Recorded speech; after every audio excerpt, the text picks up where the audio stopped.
problem with this country. We're all for honest government, and yet the world condemns us as one of the most corrupt countries in the world. That's why it is difficult to win in any international election, in any international campaign, because the Philippines, among others, has a reputation of being a corrupt. Pinakakurap na gobyerno sa mundo.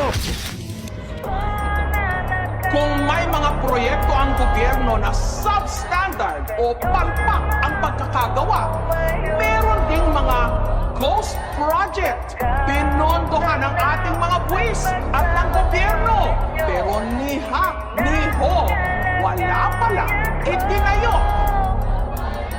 Mawalang galang ako sa taong nakaupo. Alam niyo bang patakal ng bigas namin ay di puno. Ang dingding ng bahay namin ay pinagtatritag tinggero. Sa gabi ay sobrang init na tumutunaw ng yelo na di kayang bilhin mo pang ilagay sa ilong. Hindi lang naman kaming mga kontraktor ang nakikinabang nito.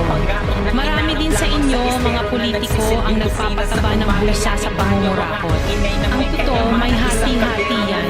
Mula sa pinakamataas hanggang sa mga nasa gilid na kulang pa ulam na tuloy asin. Ang 50 pesos na maghakoy pagkakasahin. Di ko alam kung talagang maraming harang o mataas lang ang bako doon. Nagbubulag-bulagan lamang po kayo. Kahit sa dami ng pera nyo, walang doktor na makapagpapalino ng mata nyo. Kaya huwag kang masyadong halat. Kawawa po talaga ang mga mamamayang Pilipino kasi ninanakaw lang natin ang kaban ng bayan.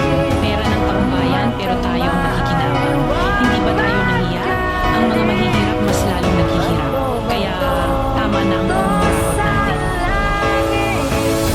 Ang matamaan ay huwag masyadong halat. Illegal na droga, isang salot sa lipunan, isang bansang kagaya ng Pilipinas na mabuhay ang bayan. You know, there is always a time for everything. There is always a time to rest and to die. Ganon ang buhay. As you are born, there's also death. Palaboy-laboy sa lansangan, kami walang natutuluyan. Ang buwan ay tila bumibigat pa. Makakaya ko ba kalakad sa lansangan? Tila walang patutunguhan. Ang bukas ay may hahatid pa.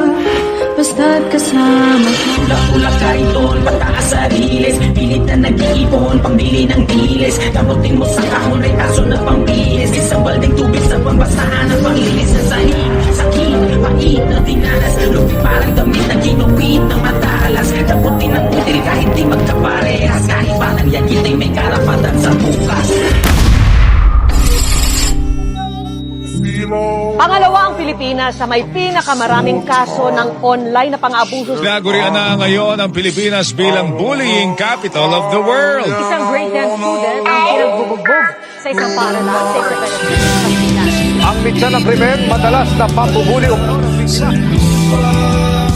Bullying comes in many forms.